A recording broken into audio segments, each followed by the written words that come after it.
Cordial saludo, nosotros somos Andrea Paola Angarita, Naidu Patricia Higuera Arango y quien les habla, Kennedy Moreno Díaz. Y hoy vamos a abordar un tema fundamental para el futuro de nuestra educación. Se trata de la exclusión en el aula en contexto de diversidad. Todos sabemos que las aulas son cada vez más diversas, pero ¿realmente estamos haciendo lo suficiente para garantizar que todos los estudiantes participen por igual?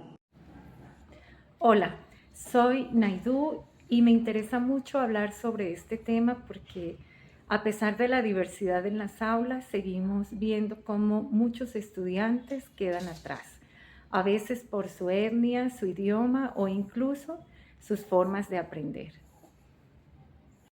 Hola, mi nombre es Andrea. Creo que es hora de actuar y reflexionar sobre cómo estamos manejando estas diferencias, porque la inclusión no solo depende de aceptar a todos, sino cómo integrar verdaderamente las diferencias como un valor dentro del aula. La exclusión en el aula puede ser evidente o más sutil. A menudo no es que los maestros o compañeros quieran excluir a otros, sino que hay estructuras y actitudes que inconscientemente favorecen a ciertos grupos sobre otros. Exactamente. Y esto afecta a muchos estudiantes, los que provienen de comunidades indígenas, los de clases sociales más bajas o aquellos con alguna discapacidad. Aunque estén físicamente en el aula, a menudo no se sienten parte de la comunidad educativa. Esto va más allá de los prejuicios individuales. Se trata de cómo el sistema educativo en muchos casos está conformado por favorecer a quienes se ajustan a un perfil específico. Por ejemplo, estudiantes con un nivel socioeconómico más alto o en algunos casos aquellos que hablan el idioma dominante. Para comprender mejor la exclusión en contextos diversos, quiero mencionar el capítulo 3 del libro Educación Intercultural Crítica, Construyendo Caminos de Eva María Ferro Kendall. Ella habla sobre la evolución de la educación intercultural en América Latina, que ha sido muy relevante desde los años 90. Candau nos recuerda que la educación intercultural no debe ser solo un añadir elementos culturales a la enseñanza, sino transformar el currículo y las prácticas educativas para que todos los estudiantes, independientemente de su origen, se sientan representados y valorados. Exacto. Es interesante cómo Kandau critica la visión funcionalista y folclórica de la interculturalidad, que no va más allá de hacer un acercamiento superficial a otras culturas, pero sin cuestionar las estructuras de poder que perpetúan las desigualdades. Kendo también señala que la interculturalidad ha sido introducida de manera algo errónea en muchas políticas públicas. No basta con agregar cultura indígena o afrodescendiente al currículo, porque eso no solucionaría los problemas estructurales de la desigualdad. Y aquí surge una de las tensiones más grandes. Si solo nos centramos en la cultura como un añadido, no estamos entendiendo las causas profundas de la discriminación. Kandau propone que la educación intercultural debe ir más allá del reconocimiento cultural, debe también abordar la redistribución de recursos y el reconocimiento de identidades.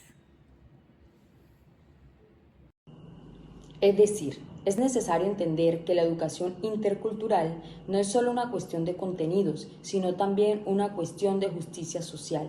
La desigualdad económica y social está fuertemente ligadas a las diferencias culturales y sin reconocer esto no podemos hablar de una educación verdaderamente inclusiva. Listo. Ahora, ¿cómo podemos abordar la inclusión dentro de las aulas? Una de las soluciones más efectivas es la pedagogía crítica. Sabemos que fue desarrollada por pensadores como Paulo Freire.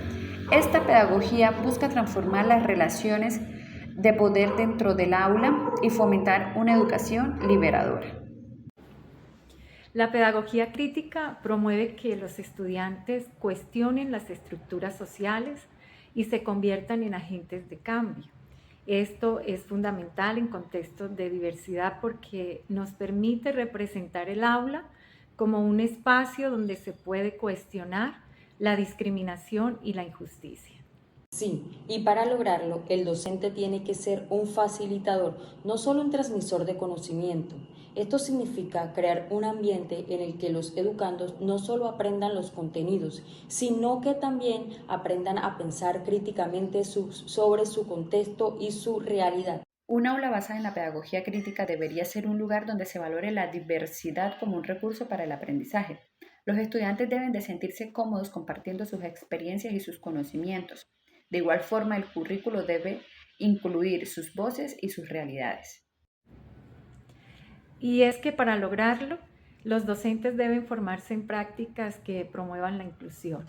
Esto incluye conocer las diferentes formas de aprender y adaptarse a las necesidades de cada estudiante, sin imponerles una visión homogénea del mundo. Pero también es importante involucrar a las familias y la comunidad en este proceso. La pedagogía crítica no solo debe aplicarse dentro del aula, sino que debe extenderse al entorno social de los educandos. Como hemos visto hoy, la exclusión en el aula no solo se refiere a la discriminación directa, sino a cómo el sistema educativo está estructurado para favorecer a unos pocos.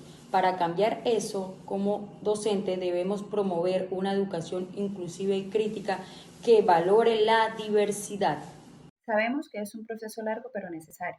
Debemos cuestionar las estructuras, así reconocer las desigualdades para que todos los estudiantes puedan tener las mismas oportunidades de aprender y de crecer. Así es, y si logramos esto, no solo transformaremos el aula, sino también nuestra sociedad. La educación debe ser el primer paso hacia un futuro más justo. Recuerda, todos tenemos un papel en esta transformación, desde los educandos hasta los docentes y autoridades educativas. Todos somos responsables de crear una educación más inclusiva y equitativa. Gracias por acompañarnos en esta reflexión. Hasta la próxima oportunidad.